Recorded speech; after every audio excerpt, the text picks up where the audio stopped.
Hi hello welcome back to my channel cook and travel with Archana. So మేము వెళ్తున్నాము బోడుప్పల్లో ఉన్న నిమిషాంబికాదేవి ఆలయానికి. ఈ టెంపుల్ వచ్చేసి మనకి హైదరాబాద్ నుంచి 16 కిలోమీటర్స్, మేమున్న పటాన్చెరు ఏరియా నుండి 43 కిలోమీటర్స్ డిస్టెన్స్లో ఉంది.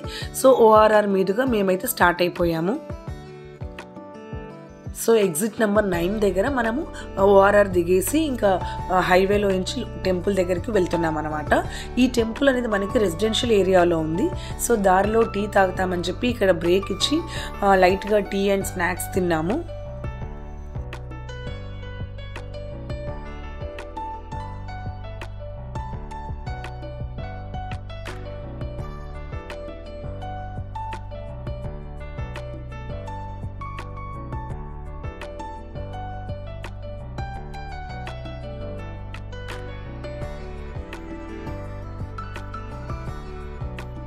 సో ఫైనలీ 1.5 అవర్ జర్నీ చేసిన తర్వాత టెంపుల్ దగ్గరికి రీచ్ అయిపోయాము. సో ఈ టెంపుల్ అనేది మనకి రెసిడెన్షియల్ ఏరియాలో ఉంది, పెంటారెడ్డి అనే కాలనీలో. అడ్రస్ నేను మీకు డిస్క్రిప్షన్లో ప్రొవైడ్ చేస్తాను. ఈ టెంపుల్కి పార్కింగ్ అంటూ ప్రత్యేకంగా ఏమీ లేదండి. సో కాలనీల మధ్యలోనే, ఇళ్ళ మధ్యలోనే మనం పార్క్ చేసుకోవాలి. అండ్ ఈ టెంపుల్ కూడా నేను చాలా పెద్దగా ఉంటుందేమో అని ఊహించుకున్నాను.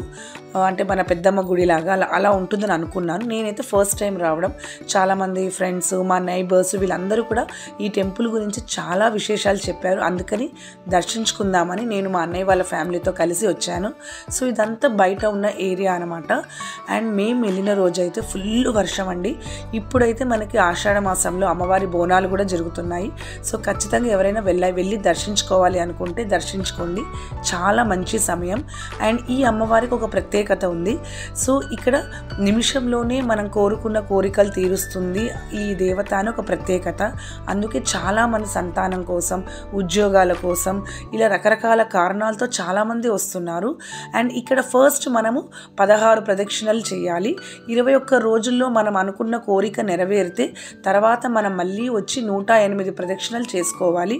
అలా ఇక్కడ చాలామంది 16 ప్రదక్షిణలు, వాళ్ళ కోరికలు నెరవేరిన వాళ్ళైతే 108 ప్రదక్షిణలు అయితే చేస్తున్నారు. సో మేమైతే ఫస్ట్ టైం వచ్చాము. ఫస్ట్ టైం వచ్చిన వాళ్ళు ధ్వజస్తంభం దగ్గర నిలబడి అమ్మవారిని దర్శించుకొని మనసులో కోరికను నిమిషంలో అనుకొని తర్వాత 16 ప్రదక్షిణలు చేయమన్నారు. సో అలానే మేము కూడా మా కోరికను మనసులో అనుకొని 16 ప్రదక్షిణలు కంప్లీట్ చేసాం. మేము ఫస్ట్ టైం వచ్చాము కాబట్టి అప్పటికే చాలామంది జనాలు వచ్చారు, క్యూ లైన్లో ఉన్నారు. అలా మాకు దర్శనం అయితే ఒక 25 మినిట్స్లో అయిపోయిందండి. ప్రదక్షిణ చేసే వాళ్ళు చాలామంది ఉన్నారు. వాళ్ళందరూ ప్రదక్షిణలు అయినాక దర్శనానికైతే వచ్చారు. సో యాక్చువల్గా అమ్మవారి విగ్రహాన్ని తీయొద్దన్నారు, మేమైతే మీకోసం తీసాము. ఇక్కడ అమ్మవారితో పాటు వినాయకుడు, సాయిబాబా, రాముడు ఇలా ఇతర దేవతామూర్తులు కూడా ఉన్నారనమాట. అలానే అమ్మవారికి వడిబీము కూడా ఇక్కడ ఇవ్వచ్చు.